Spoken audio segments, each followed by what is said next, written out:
অ্যাম্বুলেন্সে জন্ম নিল ফুটফুটে কন্যা সন্তান। বুধবার দুর্যোগপূর্ণ পরিস্থিতিতে এক সদ্যজাত শিশু ও তার মাকে নিরাপদ আশ্রয়ে ফিরিয়ে আনলেন স্বাস্থ্যকর্মী ও এসডিআরএফ বাহিনীর জওয়ানরা।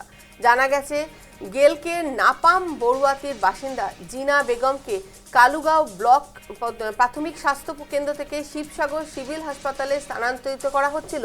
তখনই মাঝ রাস্তায় অ্যাম্বুলেন্সের ভিতরেই প্রসব বেদনা ওঠে জিনার। পরিস্থিতি বেগতিক দেখে এসডিআরএফ এর সহযোগিতায় অ্যাম্বুলেন্সের ভিতরেই প্রসবের সিদ্ধান্ত নেওয়া হয়। দিকসু আয়ুষ্মান আরোগ্যের মন্দিরের কমিউনিটি হেলথ অফিসার লিজা মণি দাসের অসীম দক্ষতা ও শান্ত মাথায় অ্যাম্বুলেন্সে একটি ফুটফুটে কন্যা সন্তানের জন্ম দেন জিনা।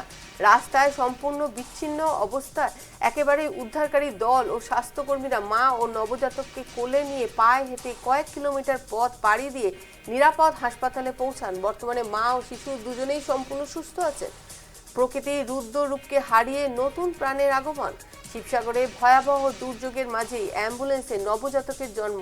সদ্যজাত ও মাকে উদ্ধার করলো এসডিআরএফ ও স্বাস্থ্যকর্মীরা। বর্তমানে মা ও শিশু দুজনেই সম্পূর্ণ সুস্থ।